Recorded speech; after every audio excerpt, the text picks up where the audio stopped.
اعوذ باللہ من الشیطان الرجیم بسم اللہ الرحمن الرحیم اللہم صلی علی سیدنا محمد وآلہ واصحابہ وبارک وسلم۔ السلام علیکم ورحمۃ اللہ وبرکاتہ۔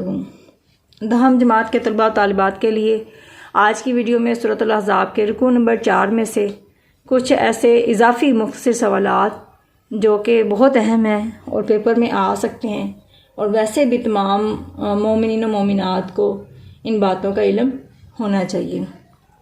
شروع کرتے ہیں۔ سب سے پہلے جیسے کہ آپ کو نظر آ رہا ہے، دور جاہلیت میں عورتیں کس طرح اظہار تجمل کیا کرتی تھیں، یا اظہار تجمل کی ممانعت سے کیا مراد ہے۔ یعنی سوال گھما پھرا کر کیا جا سکتا ہے، پہلے سوال کو اچھی طرح سمجھیں اور پھر جواب دیں۔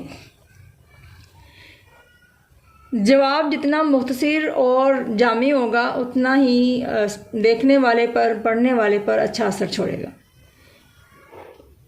تو اس سوال کا جواب ہے، دور جاہلیت میں عورتیں بے حجاب گھروں سے باہر نکلا کرتی تھیں، گلی محلوں اور بازاروں میں بناؤ سنگھار کر کے اظہار تجمل کیا کرتی تھیں، یعنی اپنی خوبصورتی ظاہر کیا کرتی تھیں۔ اوباش اور آوارہ لوگ انہیں بری نگاہ سے دیکھتے اور پریشان کرتے تھے۔ اسی لیے سورۃ الاحزاب کی آیات میں حضور نبی اکرم صلی اللہ علیہ وآلہ وسلم کی ازواج مطہرات کو دور جاہلیت کے انداز کو اپنانے سے منع کیا گیا ہے، اور اس طریقے سے دیگر مومنات کو تعلیم دی جا رہی ہے۔ آگے بڑھتے ہیں۔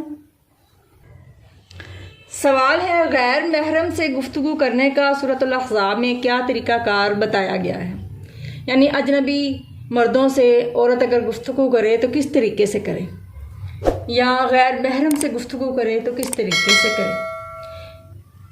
جواب ہے، سورۃ الاحزاب میں اللہ تعالیٰ نے ازواج مطہرات کو کسی اجنبی شخص سے بات کرتے وقت درج ذیل باتوں کی احتیاط کا حکم دیا گیا۔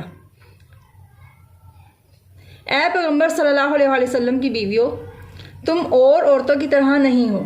اگر تم پرہیزگار رہنا چاہتی ہو تو کسی اجنبی شخص سے لچکدار لہجے میں باتیں نہ کرو، تاکہ وہ شخص جس کے دل میں کسی طرح کا مرض ہے کوئی امید نہ پیدا کرے، اور دستور کے مطابق بات کیا کرو۔ تو چونکہ ترجمے کو ہی جواب کے اندر ایڈ کیا گیا، اور اگر ایسے ترجمے کو ہم جواب کے اندر لکھیں تو ہم نے کیا کرنا ہے، انورٹڈ کوما کو استعمال کرنا ہے شروع اور آخر میں۔ سوال ہے، اہل بیت سے کون مراد ہیں؟ اہل بیت سے مراد حضور اکرم صلی اللہ علیہ وآلہ وسلم کے گھر والے ہیں، اور ان کے گھر والوں میں ازواج مطہرات رضی اللہ عنہا، آپ صلی اللہ علیہ وسلم کی صاحبزادی حضرت فاطمہ رضی اللہ عنہا، داماد حضرت علی رضی اللہ عنہ، اور نواسے جناب حضرت امام حسن اور حضرت امام حسین رضی اللہ عنہ اجمعین شامل ہیں۔ سوال ہے، ازواج مطہرات میں سے اگر کوئی صریح ناشائستہ الفاظ کہہ کر نبی اکرم صلی اللہ علیہ وسلم کو ایذا دینے کی حرکت کرے گی تو ایسی صورت میں اللہ تعالیٰ نے کیا فرمایا ہے؟